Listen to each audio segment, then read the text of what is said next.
అసలు కుంభమేళా అంటే ఏంటి? కుంభమేళా అనేది ప్రపంచంలోని అతిపెద్ద ధార్మిక ఉత్సవం. పురాణ కథ ప్రకారం దేవతలు రాక్షసులకి మధ్య అమృతం కోసం మహాయుద్ధం జరిగింది. దీనికోసం వారు వాసుకి అనే మహాపాముని తాడుగా మందర్ పర్వతాన్ని గడగడలాగా ఉపయోగించారు. ఇలా సముద్రాన్ని కలిపినప్పుడు మొదట విషం బయటకు వచ్చింది. ఈ విషానికి ప్రపంచాన్ని నాశనం చేసే శక్తి ఉంది. అప్పుడు ఆ విషాన్ని శివుడు తాగి ప్రపంచాన్ని రక్షించాడు. అందుకే ఆయనను నీలకంఠురుడు అంటారు. తర్వాత వచ్చిన అమృతాన్ని అసురుల నుంచి రక్షించడానికి విష్ణువు మోహిని అవతారం తీసుకున్నారు. అసురులు మోహానికి ఆకర్షణకు బలహీనులుగా ఉంటారని తెలిసిన విష్ణువు అందమైన స్త్రీగా మారి మోహిని రూపాన్ని తీసుకుని అమృతాన్ని జాగ్రత్త పెట్టారు. ఆ సమయంలో అమృతం 4 చోట్ల పడిపోయింది.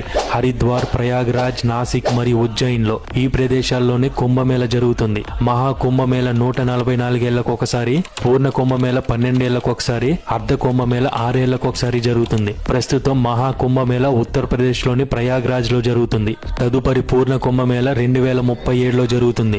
అర్ధ కుంభమేళ 2031లో జరుగుతుంది. ఈ ఉత్సవ సమయాన్ని సూర్యుడు, చంద్రుడు, గురుగ్రహాల స్థానాల ప్రకారంగా నిర్ణయిస్తారు. ఈ మహోత్సవంలో హిమాలయాల నుండి వచ్చిన సాధువులు, అఘోరాలు, ఎప్పుడూ కనిపించని యోగులు కూడా కనిపిస్తారు. కుంభమేళలోనే దర్శనమిచ్చే ఈ నాగ సాధువుల గురించి తెలుసుకోవడానికి ది డార్క్ ఫాలో అవ్వండి. నెక్స్ట్ వీడియోలో చెప్తాను.